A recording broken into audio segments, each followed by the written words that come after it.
భారతదేశం ఏర్పడినప్పుడు మొదటి పౌరులెవరు? ఈ ప్రశ్నకు సమాధానం మన రాజ్యాంగంలోనే ఉంది. ఒక కొత్త దేశం పుట్టిన మొదటి రోజు ఎవరు పౌరులు ఎలా తేలిస్తారు? ఇది పెద్ద సవాలే కదా.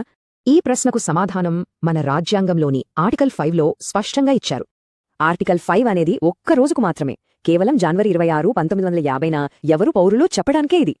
ఈ ఆర్టికల్ మొత్తం ఒకే ఒక పదం చుట్టూ తిరుగుతుంది, అదే డామిసైల్. డొమిసైల్ అంటే కేవలం ఎక్కడ ఉంటున్నామన్నది కాదు, దాని శాశ్వత నివాసంగా భావించాలి కూడా. ఈ రెండిటికి తేడా చూద్దాం. సాధారణ నివాసం అంటే తాత్కాలికం, డొమిసైల్ అంటే శాశ్వతం.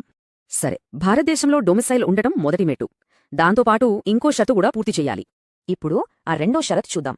డొమిసైల్తో పాటు ఈ మూడింటిలో ఏదో ఒకటి ఉండాలి. డొమిసైల్ ఉన్న వ్యక్తికి ఈ మూడిట్లిలో ఏదో ఒక అర్హత ఉంటే సరిపోతుంది, అన్నీ అవసరం లేదు. అంటే ఇది ఒక చెక్లిస్ట్ కాదు, మూడిట్లో ఏదో ఒక దారి ఎంచుకుంటే చాలు. కొన్ని ఉదాహరణలు చూద్దాం. ఇప్పుడు కొన్ని నిజ జీవిత ఉదాహరణలు చూస్తే ఈ డొమిసైల్ కాన్సెప్ట్ ఇంకా క్లియర్గా అర్థమవుతుంది. ఇక్కడే స్థిరపడాలనుకున్న వాళ్లు పౌరులయ్యారు, కాని ఉద్యోగం కోసం వచ్చిన బ్రిటిష్ అధికారికి ఆ అర్హత లేదు. ఈ విషయాన్నే 1955లో సుప్రీంకోర్టు ఒక కీలకమైన కేసులో స్పష్టం చేసింది. అంటే కేవలం అక్కడ ఉండటమే కాదు, అక్కడే ఉండిపోవాలనే ఉద్దేశం చాలా ముఖ్యం అని చెప్పింది. సో ఆర్టికల్ 5 గురించి మనం గుర్తుంచుకోవాల్సిన అతి ముఖ్యమైన విషయం ఏంటంటే, ఇది కేవలం ఒక స్టార్టింగ్ లైనప్ లాంటిది, అంటే మొదటి రోజు పౌరుల జాబితా అన్నమాట. ఆర్టికల్ 5 అనేది వన్ టైమ్ రూల్, కానీ 1955 పౌరసత్వ చట్టం ఇప్పటికీ కొనసాగుతోంది.